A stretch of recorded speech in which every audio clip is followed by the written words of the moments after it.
Hello friends, you are watching commerce winner with Gaurav Verma. अगर आप अच्छा कुछ देख रहे हैं तो कॉमर्स विनर देख रहे हैं। इस वीडियो में मैं कुछ आपके लिए एडिशनल जर्नल एंट्रीज लेके आया हूं। लास्ट वीडियो में हमने जीएसटी के regarding at the time of purchase और at the time of selling हम दोनों चीजें एंट्री सीख चुके थे। मैं उम्मीद करता हूं कि आपको समझ में भी आई होगी और आपने उसकी जर्नल एंट्री भी पास करी होंगी। तो बेटा आज हम लेके चलते हैं कुछ नए नए एक्सपेंसेस। ठीक है, कुछ लेके चलते हैं।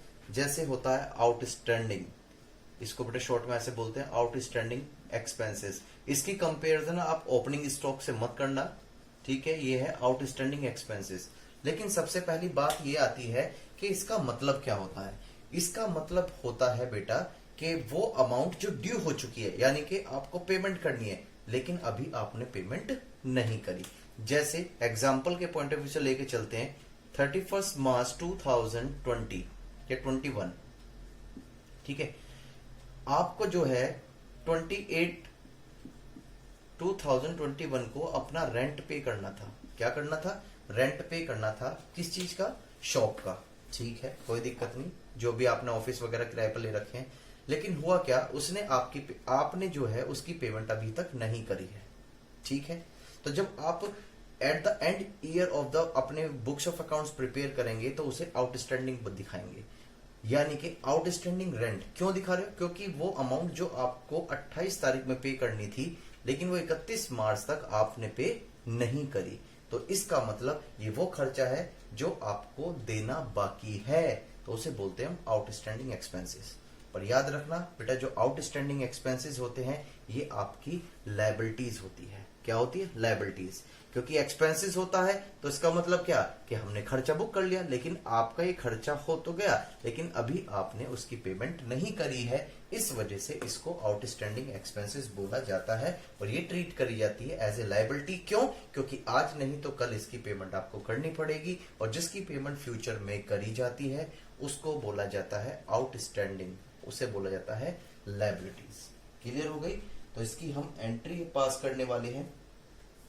ठीक, तो ध्यान से देखते हैं इसकी। जैसे सपोज करो हमें किसी की वेजेस पे करनी थी, हमने क्या करनी थी? Wages payable. ध्यान से देखो बेटा, पेबल लिखा हुआ है, अगर पेड होता तो पेड कर दी। कितने रुपीस की? 5000 की। ठीक है, तो अब हम इसकी जर्नल एंट्री सीखने वाले हैं। इसकी जर्नल एंट्री एग्जैक्टली में होगी क्या?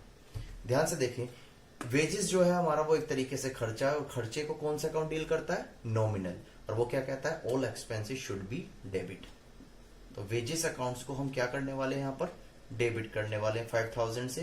बट क्रेडिट में क्या करेंगे? मैंने आपको बताया था कि आपको वेजेस पेड करनी थी लेकिन अभी पेमेंट आपने नहीं करी है, तो इस वजह से ये आपकी लायबिलिटी बन गई। और लायबिलिटीज जब बढ़ती है, इंक्रीज होती है तो क्रेडिट करते हैं और डिक्रीज होती है तो डेबिट। ये बातें मैं आपको बता चुका हूं। तो यहां हम इसे लिख देंगे आउटस्टैंडिंग वेजेस अकाउंट। ठीक है, ये आउटस्टैंडिंग वेजेस ऑफ 5000 रुपीज। ये बात समझ में आ रही होगी? क्लियर है ये बातें? वेरी गुड, ठीक है, बहुत अच्छी बात है। यहां तक ये बात समझ में आ गई होगी। ठीक, अब बात करने वाले हैं कुछ हम प्रीपेड की। किसकी बात करने वाले हैं बेटा? हम प्रीपेड की, यानी कि प्रीपेड एक्सपेंसेस। बेटा प्रीपेड का मतलब क्या होता है? प्रीपेड का मतलब होता है पूर्व दत्त। संजय दत्त मत कर देना। क्या होता है? पूर्व दत्त, यानी कि जिसकी पेमेंट आपने एडवांस में कर दी हो। तो मुझे वो बताओ, सपोज करो 31 मार्च 2021 को, ठीक है, आपने रेंट पेड कर दिया। अब रेंट पेड, अब तक तो क्या हुआ था? आपने रेंट पेड नहीं किया। 28 तारीख तक आपको पेड करना था लेकिन आपने पे नहीं करा 31 मार्च 2021 को। लेकिन इस क्वेश्चंस में क्या हुआ? आपने 2021 को ही अगली साल का, और जो अगली साल आपकी कब से स्टार्ट होगी बेटा? कैलेंडर ईयर यहां से। ठीक है, यानी कि जो अप्रैल का था, अप्रैल का जो रेंट था वो भी आपने इसी साल के अंदर क्या कर दिया? पेड कर दिया। क्या कर दिया? पेड। तो बेटा जब हम एडवांस में अगली साल का खर्चा एडवांस में आज प्रेजेंट ईयर्स में ही पेड कर देते हैं तो वो हो जाती है हमारा प्रीपेड एक्सपेंसेस। और आपको पता है कि जिसका बेनिफिट, अब इसका बेनिफिट कब मिलेगा? फ्यूचर में। क्यों? क्योंकि इस महीने पे हमें किराया पे नहीं करना पड़ेगा। और जिसका बेनिफिट फ्यूचर में मिलता है वो हमारी एसेट्स होती है। क्या होती है बेटा? एसेट्स। तो ध्यान से देखते हैं फिर इसको किस तरीके से हम काम करेंगे। तो आपने जो प्रीपेड एक्सपेंसेस को पेड किया है, तो क्या तरीके आपको करनी पड़ेगी यहां पर, ध्यान से देखते हैं। Prepaid expenses account debit to cash, ठीक है, ये बात समझ में आई। Being prepaid expenses account paid, ये बात आपको समझ में आ गई होगी। क्लियर है ये बातें? वेरी गुड, आप बहुत अच्छी तरीके से ये बातें समझ पा रहे होंगे, ठीक है। ठीक है बेटा, ये बातें बहुत अच्छी तरीके से आपको समझनी है ये बातें।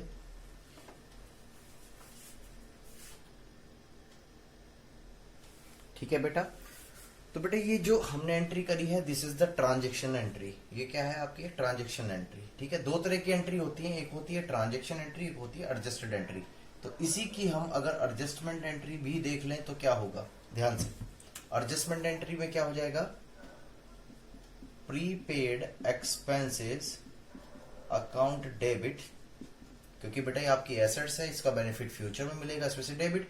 और ध्यान से होता क्या है, एडजस्टेड कैसे करते हैं हम? जब पी एंड एल अकाउंट्स हम आगे सीखेंगे बेटा, उसमें जो खर्चा दिया होगा, सपोज करो इसके अंदर अगर कुछ एडवांस अगली साल का है तो उसे हम लेस कर देते हैं प्रीपेड के नाम का।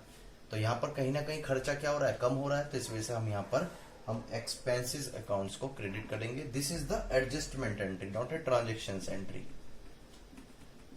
ठीक है। क्या क्वेश्चन इसके लिए पूछता है? यस, इसके लिए अगर पूछता है स्पेशली तो आपको बनानी है, वरना कोई जरूरत नहीं है। बस प्रीपेड एक्सपेंसेस आपको पेड कर देने हैं और आपकी जेब से कैश चला जाना है। ये सिंपल बातें चल रही है यहाँ तक बेटा। मेरा पर्पस यही है कि मैं आपको हर तरह की एंट्री इस तरीके से मैं बता पाऊं, मैं कोशिश करूंगा, बट कोई बात नहीं, और आपके ऊपर डिपेंड है किस तरीके से सीखना है। कुछ भी कर सकते हो आप, कुछ भी, अगर आपने ठान लिया है तो। कुछ और एडिशनल एंट्री के बारे में हम जरा चलते हैं आगे की तरफ, कुछ देख लेते हैं, कुछ नया मिल जाए। चलो, आज हम एक बात करने वाले बैड डेब्ट्स की। किसकी बात करने वाले बेटा? Bad debts. सर ये क्या होता है? जैसे कि एग्जाम्पल के पॉइंट से समझते हैं।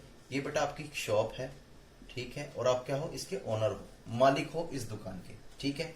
अब होता क्या है, आपके पास बहुत सारे कस्टमर आते हैं, ठीक है। आपने इनको सेल करी और ये आपके अमाउंट दे के चले गए। आपने इसको सेल करी, अब या तो ये पैसा लेके भाग गया, या एक्सीडेंटली इसकी डेथ हो गई, या ये इंसॉल्वेंट हो गया, यानी कि दिवालिया घोषित कर दिया गया कि अब इसके पास कुछ भी नहीं है और ये किसी को पेमेंट करेगा भी नहीं, ठीक है। तो ऐसी सिचुएशंस में मैंने इसको गुड सोल्ड किया था 10,000 का, और इसने मुझे वो 10,000 रुपीज नहीं दिए, तो बेटा वो पैसा मेरा डूब गया, जिसे हम बोलते हैं बैड डेब्ट। क्या होता है बेटा? ये बैड डेब्ट एक तरीके से ये हमारा लॉस हो जाता है। क्या होता है हमारा? लॉस। क्लियर है ये बातें? चलो, इसको जरा एक ट्रांजेक्शन के साथ समझते हैं। ये बैड डेब्ट्स, इस कहानी के बारे में आप समझ गए होंगे। एक एग्जांपल लेते हैं। एग्जांपल किस तरीके से लेते हैं, ध्यान से देखते हैं। A good sold to mister X of rupees 1,000। कितने का? हमने गुड सोल्ड करा है किसको? मिस्टर एक्स को। कितने का? 1,000 रुपीज का, ठीक है। एंड रिसीव नथिंग, यानी कि कुछ भी हमें रिसीव्ड नहीं हुआ। तो ध्यान से देखें बेटा, जब हमने, मैं आपको बताया था कि हमने जब सेल करी थी इस कस्टमर को, तो हमने क्या करा था? इसको उधार सेल करी होगी। क्या करी होगी? उधार सेल। तो जब हम उधार सेल करते हैं तो हम क्या करते हैं? हम अपने यहां पर कस्टमर का नाम बढ़ते हैं। बेटा ध्यान से, जब हम किसी को उधार सेल करते हैं तो वो हो जाता है हमारा डेटर। क्या हो जाता है? डेटर, देनदार। तो मुझे बताओ, ये पैसा आज नहीं तो कल देगा? जी हाँ, परसों देगा। और जिसका पैसा फ्यूचर में मिलता है, यानी कि बेनिफिट फ्यूचर मिलता है, वो सारी हो जाती है एसेट्स। तो यानी कि जब हम किसी को उधार माल सोल्ड करते हैं तो वो हमारा डेटर्स कहलाता है। और डेटर्स हमारी एसेट्स है, क्यों? क्योंकि ये फ्यूचर में हमें पैसे देगा। तो हमारी यहाँ पर एसेट्स जो है इंक्रीज हो रही है, इस वजह से डेटर्स को हम क्या करने वाले हैं, यहाँ पर डेबिट करने वाले हैं। क्लियर हो गई ये बातें? ठीक। और क्रेडिट में तो सेल आएगी ही आएगी, कितनी? 1000 रुपीज की। ये बातें हम बहुत पहले ही सीख चुके हैं। लेकिन बात क्या है, यहाँ पर डेटर्स की जगह हम अगर नाम दे रखा है क्वेश्चन में, तो हम उसमें नाम यहाँ पर मेंशन कर सकते हैं। ध्यान से, अगर आपके पास कोई सेलर का, यानी कि जो परचेजर, जो ग्राहक जो है, उसका नाम नहीं है, तो वहां पर आप सन्डी डेटर्स यूज करोगे। पर कब? जब आप गुड्स सोल्ड कर रहे होंगे। क्लियर है? लेकिन अगर नाम दे रखा है तो आपको यहाँ पर नेम मेंशन करना पड़ेगा। लेकिन बात ये नहीं थी, इसके लिए नहीं सीख रहे थे। हुआ क्या, जब इससे अमाउंट लेनी थी तो उस समय पर ये भाग चुका था, यानी कि पैसे लेकर भाग गया। अब बिजनेसमैन क्या करेगा? ये हमारे लॉस था, और जो लॉस होता है बेटा, उसे क्या करते हैं हम? डेबिट करते हैं, यानी कि बैड डेट अकाउंट डेबिट। और इसका नाम क्या कर देंगे? अगर यहाँ पर डेबिट हुआ है तो इसे खत्म करने के लिए अपोजिट, जैसे कहते थे ना कि अगर हमें अकाउंट्स उसमें मैथ में घटाना है तो माइनस कर देते थे, तो यहाँ पर जिसका नेचर डेबिट होता है, अगर उसको हमें खत्म करना है तो क्या कर देंगे बेटा? क्रेडिट। क्लियर है? जान से नहीं मारना, यानी कि बुक्स ऑफ अकाउंट से खत्म करना है। ये बात समझ में आ गई होगी। तो यहाँ पर हमने आज जर्नल एंट्री एक सीखी है, किस चीज की? बैड डेट की। बैड डेट क्या होता है उसके बारे में भी सीखा हुआ है। यहाँ पर ये बात समझ में आ गई कि जिस समय सेल करी थी उस समय पे हमारी एसेट्स थी, लेकिन इसने हमें पैसा नहीं दिया तो हमारा लॉस हो गया। और सभी लॉस जो होते हैं वो डेबिट होते हैं, ऐसा नॉमिनल अकाउंट ने हमें बताया है। और साथ में जिसका अकाउंट हमने ओपन करा हुआ था, अब क्या करना पड़ेगा? क्लोज, क्योंकि वो पैसा देने वाला नहीं है। ये बात समझ में आ गई होगी। ठीक है, चलो वेरी गुड। अभी और सीखते चलेंगे। ऐसी भी सिचुएशन आ सकती है कि इन फ्यूचर में वो पैसा वापस दे दे, वो भी सीखेंगे आस्ते आस्ते। पर लेकिन अभी आपका माइंड डेवलप करना है बेटा, यही है बस, कुछ ना रहा। चलो जी, चलो चलो। नहीं सर प्लीज बता दो। हाँ बेटा कोई बात नहीं। अब हुआ क्या, जो हमारे पैसे लेके भगा था उसका ईमान जग गया। ईमान का मतलब क्या है कि उसने हमें सोचा कि यार किसी के पैसे नहीं मारने चाहिए, उसकी अमाउंट दे देनी चाहिए। तो उस कस्टमर ने हमको क्या करा? अमाउंट दे दी। यानी कि हमें चाहे 1 साल बाद या 2 साल बाद अमाउंट मिली, लेकिन वो जो हम उम्मीद लगा चुके कि हमारा पैसा डूब गया है, बैड डेब्ट्स हो गया है, वो हमें क्या है? वापस मिल रहा है। तो एक सीधी सी बात है, या तो वो हमें चेक देगा, ये भी हमारी एसेट्स है, या हमें वो कैश देगा। तो ध्यान से बेटा, कैश और चेक दोनों ही एसेट्स हैं। और कौन सा अकाउंट डील करता है? Real account. और क्या कहता है? अगर एसेट्स आ रही है तो उसको डेबिट करो, और जा रही है तो क्रेडिट। जब कस्टमर ने हमको पैसा दिया है तो बेटा वो क्या है? हमारे आ रही है एसेट्स, तो इस वजह से हमने डेबिट कर दी। कितनी थी हमारी? 1000 की। लेकिन क्रेडिट में क्या करें सर? उसका नाम तो पहले से ऑलरेडी क्रेडिट कर चुके हैं जब बैड डेट किया था। हाँ, तो लेकिन ये हमारी एक तरीके से इनकम ट्रीट करी जाएगी। और नॉमिनल अकाउंट क्या कहता है कि होल इनकम जो है वो क्रेडिट कर दी जाएगी। इस वजह से बैड डेट रिकवर लिख दिया जाएगा। क्या लिखा जाएगा बेटा? Bad debt recover accounts. कितना? 1000। ये बात समझ में आ गई। यहां पर हमने क्या करा? यहां पर उसका नाम क्रेडिट क्यों नहीं करा मिस्टर एक्स का? क्योंकि अभी वीडियो में पीछे जाके देखें या आपने स्क्रीनशॉट्स ले रखा हो कि वहां पर जो क्वेश्चंस में मिस्टर एक्स था उसका ऑलरेडी हमने क्रेडिट कर दिया था, क्योंकि हम ये मान के चल रहे थे कि इससे पैसा नहीं रिसीव होगा। लेकिन कुछ समय बाद हमारे पास पैसा आया, तो ये हमारी एक तरीके से कैश आएगा या तो चेक आएगा, लेकिन ये हमारी इनकम ट्रीट करी जाएगी। और सारी की सारी इनकम जो है वो क्रेडिट्स होती है। ये हमें नॉमिनल अकाउंट्स में अच्छी तरीके से सीख लिया था। तो इस वजह से बैड डेट रिकवर अमाउंट को हमने क्रेडिट किया। क्लियर है ये बातें? Very good. ये उम्मीद है कि ये बातें आपको समझ में आ रही होंगी। आगे कुछ थोड़ा सा और चलते हैं हम। ठीक है, कभी कभी सिचुएशंस ऐसी आ जाती है, जैसे बिजनेस है, ठीक है, इसके लिए अलग से हमने करंट अकाउंट ओपन करा हुआ है। क्या ओपन करा हुआ है बेटा? Current account.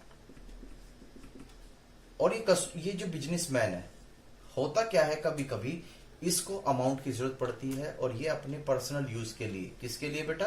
ध्यान से, ये पॉइंट आपके लिए, पर्सनल यूज के लिए कोई अमाउंट विड्रॉ कर लेता है। यानी कि अपने बिजनेस के जो अकाउंट्स है उसमें से अपने पर्सनल यूज के लिए कुछ अमाउंट विड्रॉ कर लेता है, तो उसको बोला जाता है क्या?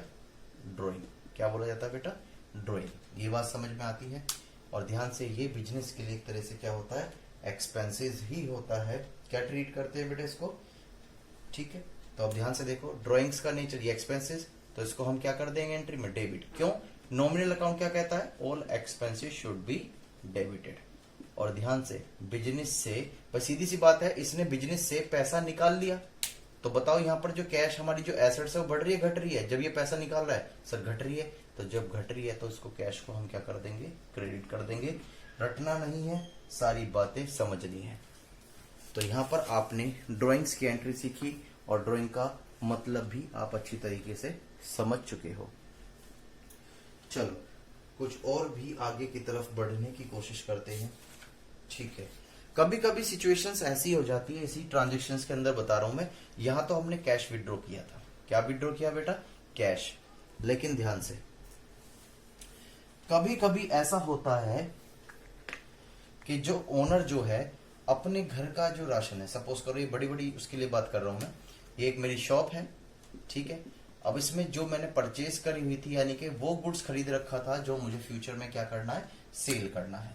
उसमें से कुछ मैंने अपने परिवार के लिए विड्रॉ कर लिया, क्योंकि हम जानते हैं बिजनेस एंटिटी कंसेप्ट यही कहता है कि ये अलग है और ये अलग है। क्लियर है? अब इस केस में क्या है कि हमने जो अमाउंट्स है वो विड्रॉ कर ली, यानी कि गुड्स विड्रॉ कर लिए। तो ध्यान से मुझे एक बात बताओ, ये भी तो पर्सनल यूज के लिए निकाल रहा है, तो इसको भी हम क्या बोलेंगे बेटा? ड्रॉइंग्स बोलेंगे। क्या बोलेंगे? ड्रॉइंग। क्लियर है? लेकिन यहां पर मुझे ये बताया कि क्रेडिट क्या होगा। उसमें तो हमने करंट अकाउंट से अमाउंट विड्रॉ करी थी, पैसा विड्रॉ करा था, तो इसमें से कैश को कम कर दिया था। इसमें सर आपने गुड्स विड्रॉ करा है, यानी कि जो आपने माल खरीद के रखा होगा बेचने के लिए, उसमें से आपने क्या किया?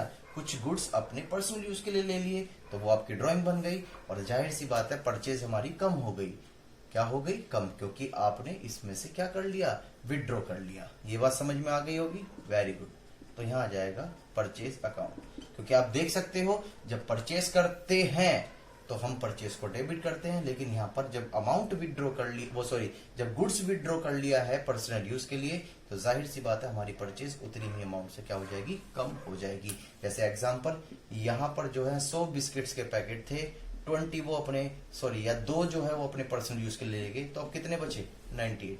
तो बेटा ध्यान से, यहां पर यही चलता है, अगर इसका नेचर डेबिट है, उसे कम करना है तो क्रेडिट कर दो। तो यही हमने किया है और कुछ भी नहीं है। मैथ अभी आपके पढ़ के आए हुए हो तो वहां माइनस प्लस चलता है। यहां क्या करता है? जब हमने परचेज किया होगा ये गुड्स, तो परचेज को डेबिट किया था। अब यहाँ परचेज में से हमने विड्रॉ कर लिया अपने पर्सनल यूज के लिए, तो हमने क्या कर दिया? वो क्रेडिट कर दिया। और ड्रॉइंग से हमारा खर्चा है ही एक तरीके से। क्लियर हो गई बातें? चलो इसी में एक पॉइंट और भी देखते हैं। क्या? ध्यान से, जैसे सपोज करो मेडी जो है मेडिकल्स कंपनी है, मेडिकल फार्मास्यूटिकल्स, ठीक है, मेडिकल कंपनी है जो मेडिसिन बनाते हैं, जैसे सिप्ला एग्जांपल। अब हुआ क्या? अब ये अपनी मेडिसिन के लिए एमआर रखते हैं। एमआर की फुल फॉर्म जानते हो बेटा? मेडिकल रिप्रेजेंटेटिव, ठीक है, जो मेडिकल को रिप्रेजेंट करता है, बताता है कि इसके अंदर क्या साल्ट है, डॉक्टरों के पास जाकर, और कंपनियों ने क्या देती है? सैलरी देती है, कुछ इंसेंटिव्स भी प्रोवाइड करते होंगे। ठीक है, ये बात समझ में आती है? जिसे बोलते हैं जैसे हम एमआर, ठीक है। ये डॉक्टर्स के पास जाते हैं, ये डॉक्टर्स हैं अपनी दवाइयों के एडवर्टीजमेंट करने के लिए। तो मुझे बताओ कि जो सिप्ला कंपनी ने मैन्युफैक्चर्स करके गुड्स अवेलेबल करा था मार्केट में सोल्ड करने के लिए, क्या करने के लिए? सोल्ड करने के लिए, ठीक है। तो वो कहीं ना कहीं क्या हो रहा है बेटा? कम हो रहा है। क्या हो रहा है? कम। तो ध्यान से, उसको हम क्या कर देंगे? यहाँ पर क्रेडिट कर देंगे। क्या कर देंगे? परचेज को हम क्रेडिट। और डेबिट में क्या करें बेटे? मेडिसिन, इसका नेचर देखो, ये मेडिसिन हम क्यों दे रहे हैं डॉक्टर्स को? ये होता है विज्ञापन, यानी कि एडवर्टीजमेंट। क्या है बेटा? एडवर्टीजमेंट, कि डॉक्टर्स को हम बताएं और डॉक्टर ज्यादा से ज्यादा कस्टमर को लिखे और हमें क्या हो जाए? बेनिफिट हो जाए। तो सारे के सारे खर्चे जो है वो क्या होते हैं? आपके डेबिट होते हैं। इस वजह से यहां पर आ जाएगा एडवर्टीजमेंट अकाउंट। क्या आ जाएगा बेटा? एडवर्टीजमेंट अकाउंट, ठीक है। मैं उम्मीद करता हूं कि आपको ये भी एंट्री समझ में आ रही। नरेशंस आप खुद बना सकते हो, बीइंग वर्ड यूज जरूर करना है आपको, या फॉर भी यूज कर सकते हो, ठीक है। यहां पर लिख सकते हैं being goods used for advertisement, ये लिख सकते हो। ये तो अपने आप भी बना सकते हो, इसमें नरेशंस आपको नहीं दे रहा क्योंकि इतने तो सभी लगभग तुम माइंडेड हो। बट कोई बात नहीं, अगर किसी को प्रॉब्लम आती है तो मुझे जरूर कमेंट्स में दे बताए, मैं इस प्रॉब्लम को भी सॉल्व कर दूंगा। वेरी गुड, ठीक है। तो हम बहुत सारी बातें आस्ते आस्ते सीखते जा रहे हैं, ठीक है। जैसे सपोज करो आप बैंक लोन की एक बातें सीखने वाले हैं हम यहाँ पर। सर बैंक लोन, हाँ बेटा कोई नहीं। जैसे सपोज करो ये बिजनेस है हमारा, ठीक है, और ये हमारा ये क्या है, बैंक है। ये कौन है, बैंक।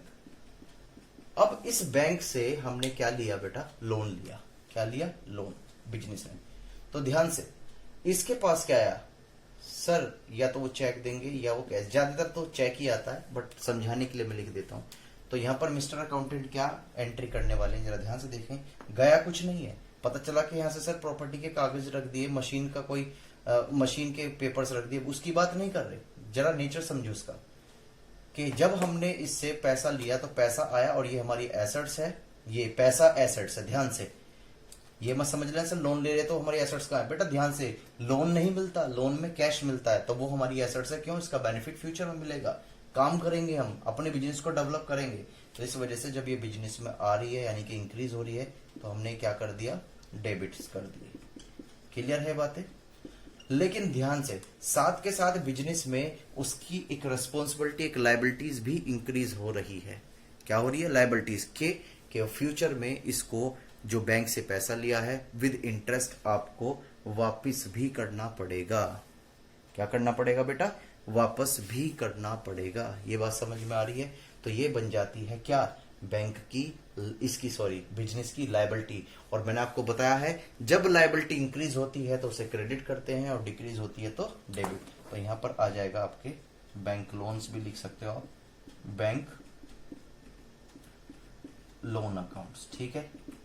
ये बात समझ में आ गई, बीइंग लोन टेकन, सिंपल है ये बातें। Being loan taken from bank लगा दो, कुछ भी आप यहां एक तरह से एक्सप्लेनेशंस दे सकते हो, फ्रॉम बैंक, ये भी आप कर सकते हो। यहां पर भी कोई इशू ऐसा नहीं है। मैं उम्मीद करता हूं कि आपको ये वीडियो यहां तक समझ में आ रही होगी, ठीक है। चलो बहुत अच्छी बात है, और भी देख लेते हैं, बहुत सारी चीजों को देख लेते हैं। चलो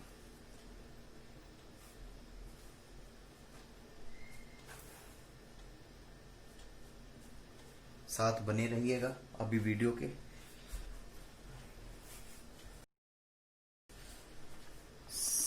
बिल्कुल अच्छी तरीके से समझ में आ रहा होगा, मैं उम्मीद करता हूं कि आपको समझ में आ रहा होगा, ठीक है।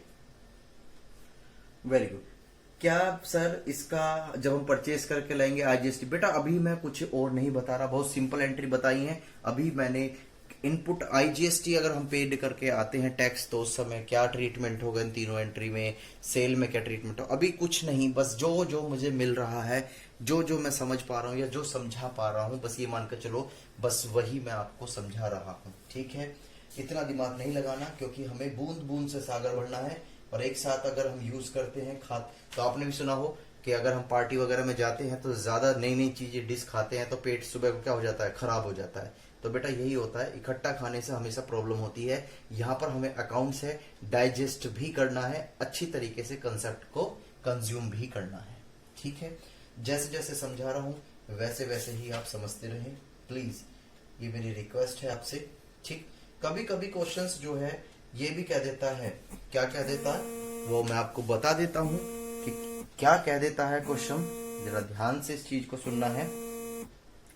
चलो इस बारे में जरा आप समझते हैं। यहां पर हम क्वेश्चंस में क्या दे रखा है आपको, loss of stock by theft या फायर्ड या डैमेज। ठीक है, loss of stock by theft या फायर या डैमेज। जो लॉस, जो यानी कि हुआ क्या, या तो चोरी कर ली गई, आग लग गई, या डैमेज हो गया। ठीक है, अब जैसे एक एग्जांपल से समझ लेते हैं। ये आपकी एक शॉप है, क्या है ये आपकी शॉप, ठीक है। अब हुआ क्या, इसमें कोई रात को चोरी करने के लिए चोर आया और चुरा के ले गया, ये भी बात हो सकती है। या ये भी बातें हो सकती हैं कि गाड़ी में से, ये गाड़ी है, क्या ये गाड़ी है, इस गाड़ी में से क्या कोई माल हमने उतारा और वो टूट गया, क्या हो गया, टूट गया, तो डैमेज भी हो सकता है। ठीक है, या हमने गोदाम में अपने माल उतारा था, वहां क्या लग गई, फायर, क्या लग गई, फायर, फायर अकर्ड हो गई, आग लग गई, तो इसकी वजह से भी हमारा गुड्स क्या हो सकता है, लॉस हो सकता है। ये बात समझ में आती है। अब जरा ध्यान से यहां पर समझना बहुत ज्यादा जरूरी है हमें। तो मुझे बताओ, बिजनेसमैन जो है, जो भी उसका नुकसान हुआ है वो किस में से हुआ होगा? सर, जो उसने परचेज कर रखा है, जो उसने परचेज करके गोदाम में रख रखा है, तो कहीं ना कहीं आप देख पा रहे हो परचेज ही कम हो रही है। ये बात समझ में आई। तो इस वजह से परचेज को हमने क्या कर दिया, क्रेडिट। और यहां पर हम क्या कर देंगे, नॉमिनल अकाउंट कहता है जितने भी आपके लॉसेज होते हैं वो सब क्या करने हैं, आपको डेबिट करने हैं। इस वजह से यहां भी हम लॉस बाय थीफ, या तो चोरी हो जाएगा, या फायर लग जाएगी, या डैमेज हो जाएगा। ठीक है, वो हम क्या करने वाले हैं, यहां पर डेबिट कर देंगे। ये उम्मीद रखता हूं कि ये बात आपको समझ में आ गई होगी। और नरेशंस भी आप लिख सकते हो इजी तरीके से, बीइंग गुड्स थेफ्ट या ठीक है, बीइंग गुड्स थेफ्ट, या ये भी हो सकता है being loss occur due to fire, कुछ भी बना सकते हो। कहने का मतलब ये कोई फिक्स नहीं है, लेकिन ये ऊपर जो जनरल एंट्रीज आप देख पा रहे हो ये बेटा फिक्स है, ये फिक्स है हर हालत में, इसको चेंज आप नहीं कर सकते हो। मैं समझ पा रहा हूं कि आप अच्छी तरीके से इसको बहुत अच्छी तरीके से देख पा रहे होंगे और समझ भी पा रहे होंगे। चलो, वेरी गुड, कोई दिक्कत नहीं, हम अच्छी तरीके से समझ पा रहे हैं। प्रीपेड की भी सीख ली, आउटस्टैंडिंग भी सीखी है आज हमने। कोई और कुछ नया? ठीक है, कुछ हमें नया सीखने की भी जरूरत है। चलो देख लेते हैं एक बार हम।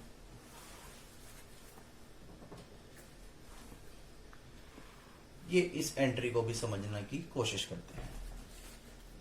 क्या समझने की कोशिश करते हैं? Opening entry. क्या सीखने की कोशिश करते हैं? ओपनिंग एंट्री है सर। ये क्या होता है ओपनिंग एंट्री? ध्यान से, ये ओपनिंग एंट्री का मतलब क्या होता है? ओपनिंग एंट्री का, जब हमारी लास्ट ईयर क्लोजिंग होती है बुक्स ऑफ अकाउंट्स, तो अगली साल हमारे पास जो पिछले साल का क्लोजिंग है वो क्या बन जाता है? ओपनिंग बन जाता है। जो पिछली साल का क्लोजिंग होता है वो अगली साल का क्या हो जाता है? ओपनिंग हो जाता है। जैसे एक एग्जांपल ले लेते हैं, पेटीज वाले ने एक शॉप जो है बंद करी शाम के टाइम, ठीक है, हालांकि मैं समझाने के लिए बता रहा हूं, वैसे कोई कनेक्शन नहीं है। पेटीज उसने 100 परचेज करी थी, 90 उसकी सोल्ड आउट हो गई, 10 बच गई।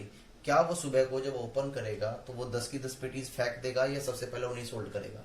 सर, उनको ही सोल्ड करेगा।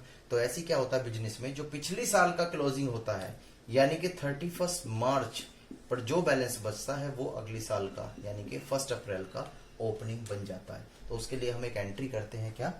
Opening entry. क्या बोलते हैं बेटा उसे? Opening entry.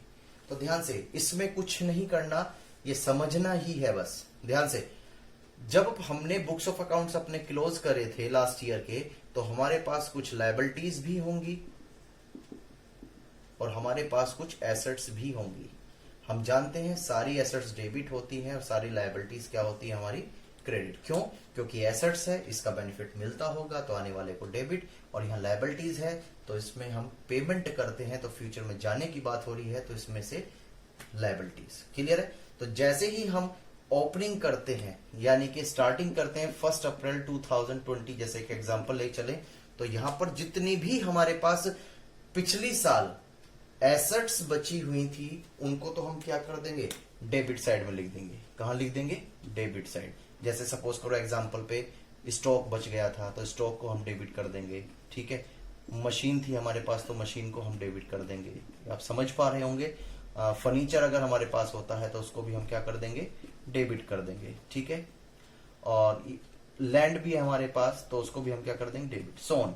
लेकिन हमारे पास कुछ लायबिलिटी भी तो है, जैसे क्रेडिटर हुए तो उनको हम क्रेडिट कर देंगे, क्या कर देंगे, क्रेडिट। क्यों, क्योंकि उसका नेचर ही क्रेडिट है, ठीक है।